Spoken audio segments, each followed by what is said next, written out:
welcome back to the channel. It's Blue Oval Dude here, and today we are going to go over what we had to do to put in the oil restrictors, and kind of go over for some of you that didn't see what I did to the drain back in this block and some of the oiling stuff. We'll just go over some of the basic things on that and kind of tell you where some other things are with this project. So we'll get right to it. As you can see, we got her stripped all the way down. Everything's out of it. I have taken all of the plugs out of it for the oil galleries and the one down in there.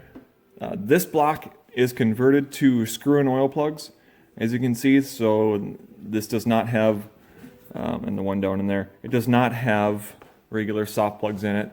So we've got screw-in plugs to eliminate the possibility of any of those possibly popping out on us. So what we've got here, of course, we've got our Moroso oil restrictor kit, and I've taken the liberty of opening that up to show you guys just the little restrictors and what they look like. So here's the little buggers right here.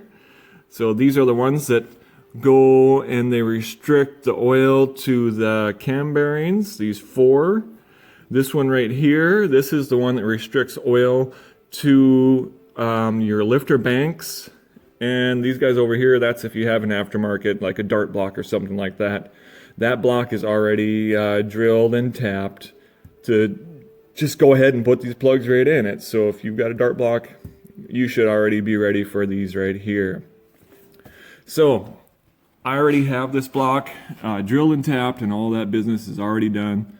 So as you can see, it's right there. There you can see it good. So this is drilled out. I think it's let's see, 17. Is it 17? 1 second. Yeah, 17/64. So this is drilled out to 17/64.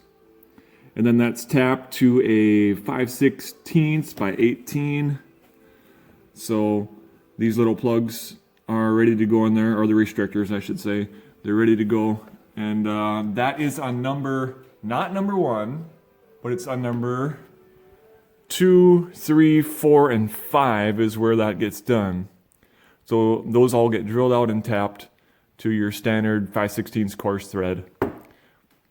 So if you have a tap and die set and you are familiar with doing this, you should be able to do this. If you're not comfortable, don't do it. Another thing that I should add is after you go ahead and get these done, there may be some small raised edges where you created the threads.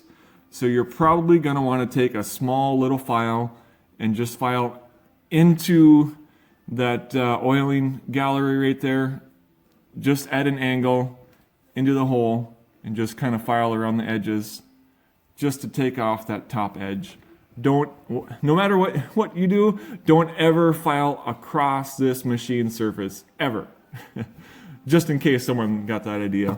And you guys probably don't, but just warning. All right, I will set this thing down, and then I'll show you what we had to do on the other side of it, and go over the other things that have been done to this block. Okay, I have laid this block down, and I will just show you guys here what you have to do. And here's our restrictor that goes in the back of the block. I have drilled this hole out to 125 thousandths. There you can see the hole. There it is. So I drilled it out a little bit larger than it was. Let's see here. So where this is in the back of the block under the intake manifold.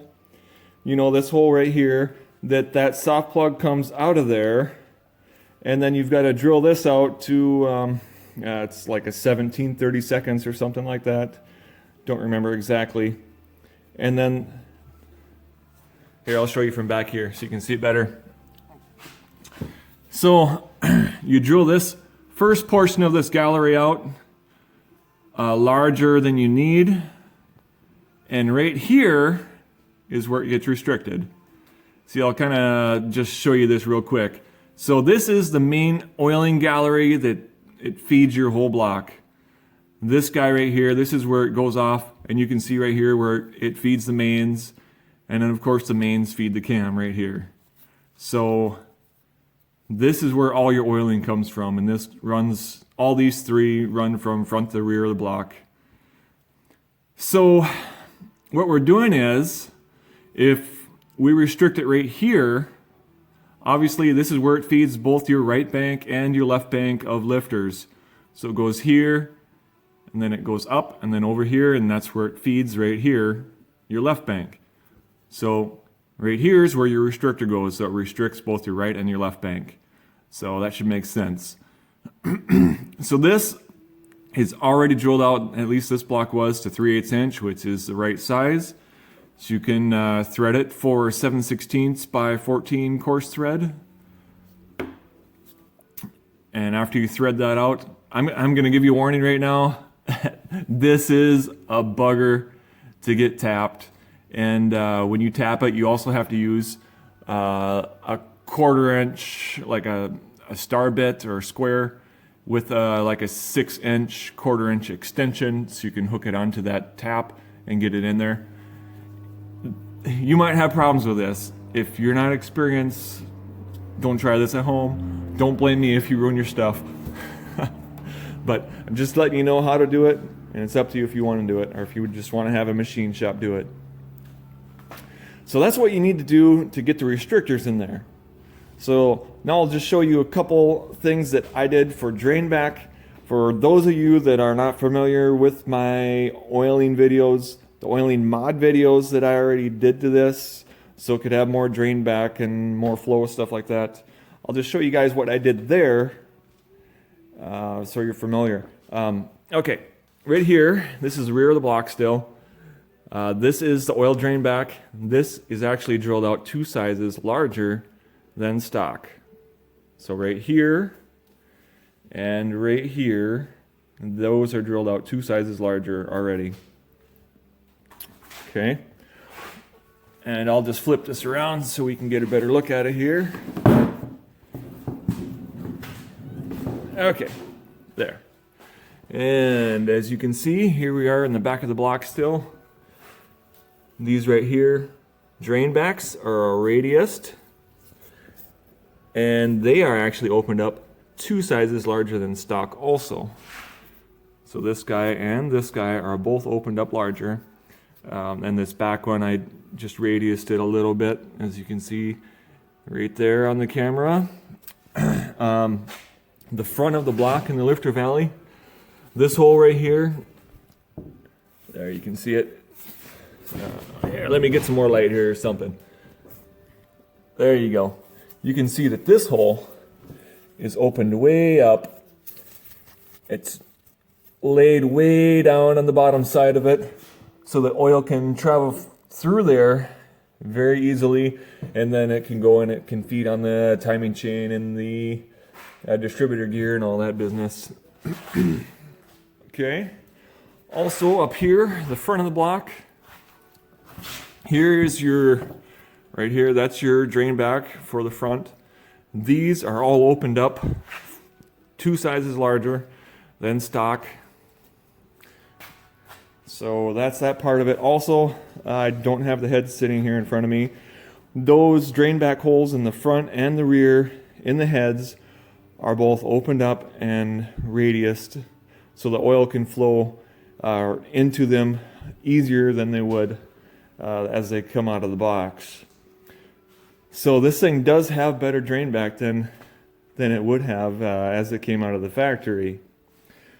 So, you know, that just to let you guys know that. So that's kind of what we got for that. And now I'm going to let you know about what we've got going on besides that.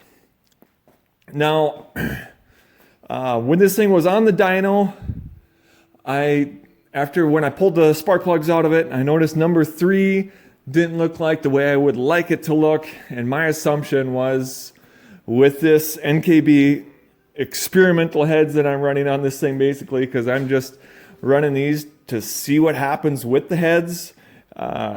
As as a person could buy them and do some modifications and just see how well they work.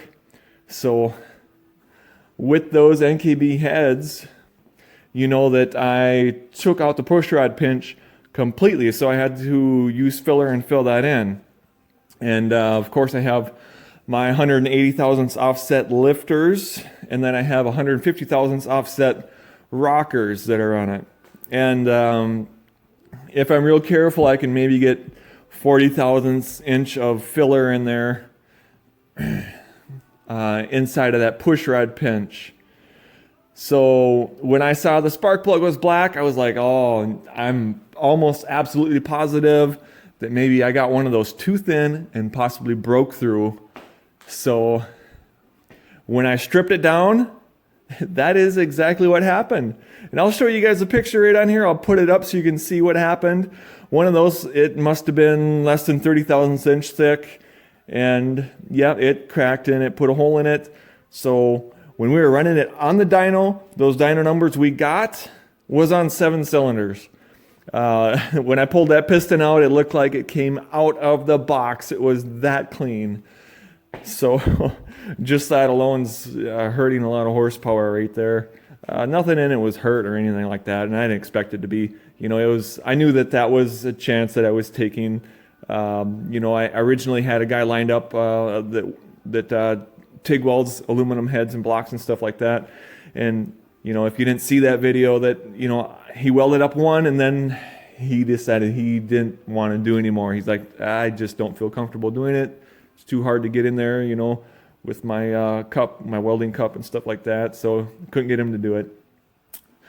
So yeah, one of them was too thin. So I'm going to be alleviating that problem. What I'm going to do is I am going to switch from 150 thousandths offset on the rocker. I'm going to switch that to a 200 thousandths offset.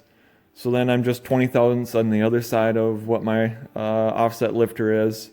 And that'll give me, another 50 thousandths worth of filler. So, almost tripling in some of them the minimum amount of filler I had in there. So I know that'll permanently take care of it, and so that'll fix that. So also what I'm going to do is at that, from going to a 200 thousandths offset, and then I'm also going to switch to a 1.7 ratio, and I had 165s, so it'll add roughly 18.5 thousandths of lift to the cam. So then we'll be at 650 thousandths, and of course you'll get a small amount of duration in with that. Also, another thing I'm going to let you guys know right now, those heads are being tweaked. I'm getting some tweaking done on those heads. They're running on the flow bench. We're going to get those numbers up a little bit more. Basically, it was where we could, what I did on the video and for you guys was basically stuff that a guy could do at home in his garage, in his workspace, and be able to replicate without a flow bench. So now they're, like I told you before, it's to the point where I feel like they're beyond safely where a guy can do and not lose flow. See, after you go so far, you can possibly go backwards. After you get to a certain point, you have to run them on the flow bench, do tweaks, run them on a flow bench, and find out exactly what that head wants. So that's where they're at right now. They're getting tweaked. We're going to get those numbers up some more. Expect to see this thing do a lot better than we saw it do already. It made 473 at 6,000 is all the higher we had recordings for. So expect that to be higher. We'll get recordings up to 65 or higher if it wants that. So expect this thing to make over 500 horse, at least 5, and we'll see where it wants to go. So that's kind of where we're at with that. So, all right, guys. I hope that answers questions and showed you guys how to do a few things, and kind of told you the direction that we're going with this baby. Our experimental 351 so we can kind of play around with a few things and show you guys what happens. And if you want to do it yourself, you surely can. All right, until next time, remember to hit that like, share, and subscribe. Keep wrenching, keep racing, keep having fun with your hot rods. Later, guys.